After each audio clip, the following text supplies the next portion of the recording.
So you can see I'm definitely trying to push maximum torque through this pretty much stock drivetrain. I'm basically trying to make sure I don't go over 500 horsepower, which would be around 800 foot-pounds of torque. That's all that transmission is going to be able to handle, and differential. But of course, that's if I had 100% traction, you know, down a drag strip. Most of the time, the truck is so light, it will break traction and spin up the tires way before it gets that much torque. But I want to make sure everything is covered.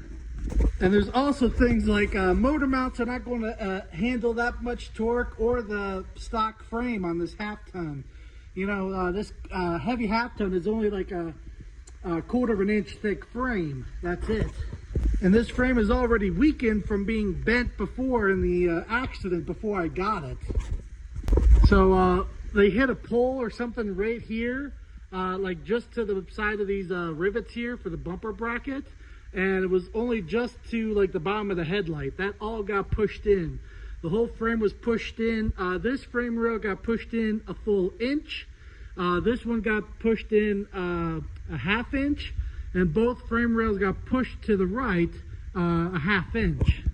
The frame diamond here, you can see how when they pulled it out, they hammered and heated up and pulled the frame out, and it diamond up there in the top. I know it's hard to see, but it was diamond here and there a little bit, like right here. Sorry, there's the other diamond right there. So it's still up a little bit, but it's not terrible. There's the other diamond right there from the frame getting pushed in, and up there on the top of that arch. It's still not perfect, but it got everything aligned so it's road legal and drivable. So see if I can show this. So see the gap between the grill and that bumper? And if I go right over here, see the gap is bigger. You know, it's, unless you were here, you would see it, or if I took a tape measure to it. Okay, here, this is a better idea. See how it closes to almost no gap right there? And here, my phone was against the bumper. It did not move anywhere. So it goes down, and there. You can see how the gap is much wider before the bumper curves around. That's the best way I could show you how this side is still pushed in just a little bit. Here's another one. See how that has a quarter of an inch of the bushing sticking out, and this one has nothing. It's flush. There's another kind of example. Actually, this the frame is pushed in a quarter of an inch still.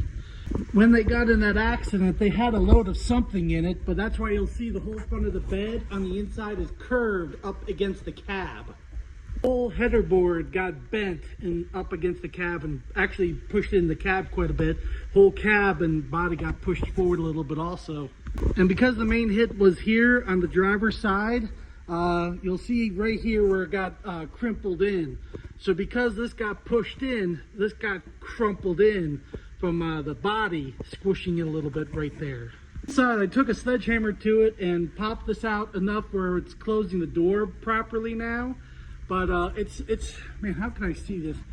Here, see how it's the whole thing is caved in because this got pushed back, and that's fixed, so it just buckled in from the accident. Also buckled a little bit on the bed itself, you know. So luckily, my dad's friend, he did not have his old frame puller, but he knew a guy that still had his old frame puller, so I was able to save this truck, you know. That was probably the reason why they never fixed it, because once they got a new nose for the truck and they were going to put it on, then they found out the frame was bent. But I got it for 300 bucks because they were going to scrap it. I put the nose on it, which they had. This is the nose that came with it. That's why it's a different color than the rest of the truck. And once I got the frame pulled out, got inspected, I drove it for years with a regular 318. And I was running it on stale gasoline from the junkyard for years before I did the Cummins swap and started running on waste motor oil.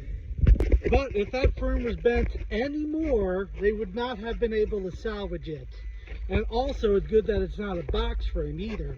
So both of those things played an effect. But if that got pushed in only a quarter of an inch or a half inch further in, the frame would not have been able to be saved. Just like this old Ford here, you know. Had an impact right here, and you can see how the frame channel got completely pushed over to the side. That one got pushed over to the side also. It's hard to see it, just the camera. That one you can't miss. That's completely pushed right over. You know, like here's the front of the truck. I'm right here in line with the truck.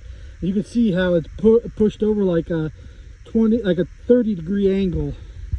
Also, this does not have a separate inner wheel well. This has a unibody. So you can see how this fender and everything got pushed into the cab. So this inner support here is ruined. So pretty much the cab is no good anymore. It wasn't worth fixing anyway with all the rust. Oh, another good example is the plow frame. Like that's pushed over about a 22-degree angle. Like that's like a 45-degree angle on that one. So where the supports bolt onto the firewall and all that stuff is going to be pretty much no good. Junk. So like all the rust, like this is just a big rustle with duct tape over it. All this, like this whole piece across the back is all rotted out. All these supports just flop the sides. But that's a good example that's beyond repair.